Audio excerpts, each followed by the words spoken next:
Printemps, c'est l'un des pics évidemment de la saison pour les déménagements et on va en parler dans quelques instants avec Gaëtan Muchotte. Bonjour Gaëtan. Bonjour. Gaëtan dirige le site imove.com, un comparateur de déménageurs. C'est parfois bien utile.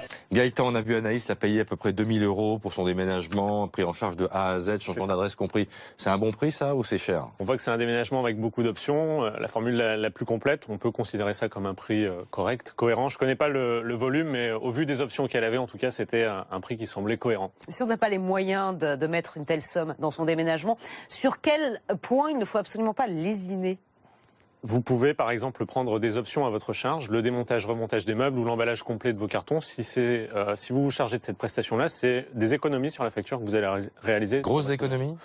Grosse économie parce que plus vous allez avoir d'options à la charge du déménageur, plus il va falloir de main d'œuvre et donc plus le coût du déménagement. Qu'est-ce qu'il faut faire emballer absolument par les déménageurs? C'est-à-dire on abandonne, ça sert à rien, c'est pas notre métier. Alors les mobiliers, ça c'est automatiquement fait par les déménageurs. C'est pareil pour les literies, les sommiers, les matelas. Mais vous pouvez vous concentrer par exemple sur l'emballage de votre vaisselle. Si vous avez un peu de papier bulle, si vous avez quelques cartons, vous pouvez le faire. L'emballage, déballage du fragile. Vous nous dites qu'il faut se méfier de quoi? Parce que j'imagine qu'il y a des travers dans lesquels il ne faut pas tomber.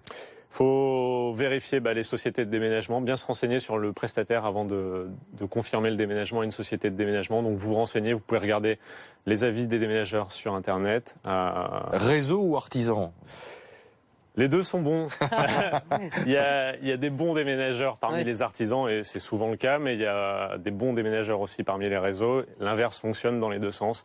On peut avoir des mauvaises sociétés parmi les artisans, mais aussi de mauvaises sociétés parmi les réseaux. Et si ça se passe mal, Gaëtan, qu'il y a de la casse, quels sont les recours? Alors, vous devez, en tout cas, en fin de déménagement, vous avez un document qui est obligatoire et pour tout déménagement, c'est la lettre de voiture. Donc, vous allez signer les réserves, les avaries avec le déménageur. Et si vous vous en rendez compte quand vous déballez, vous n'avez pas vu les déménageurs emballés et que vous retrouvez votre produit cassé? Alors, vous avez 10 jours pour le signaler à la société. Vous leur écrivez directement par un courrier recommandé.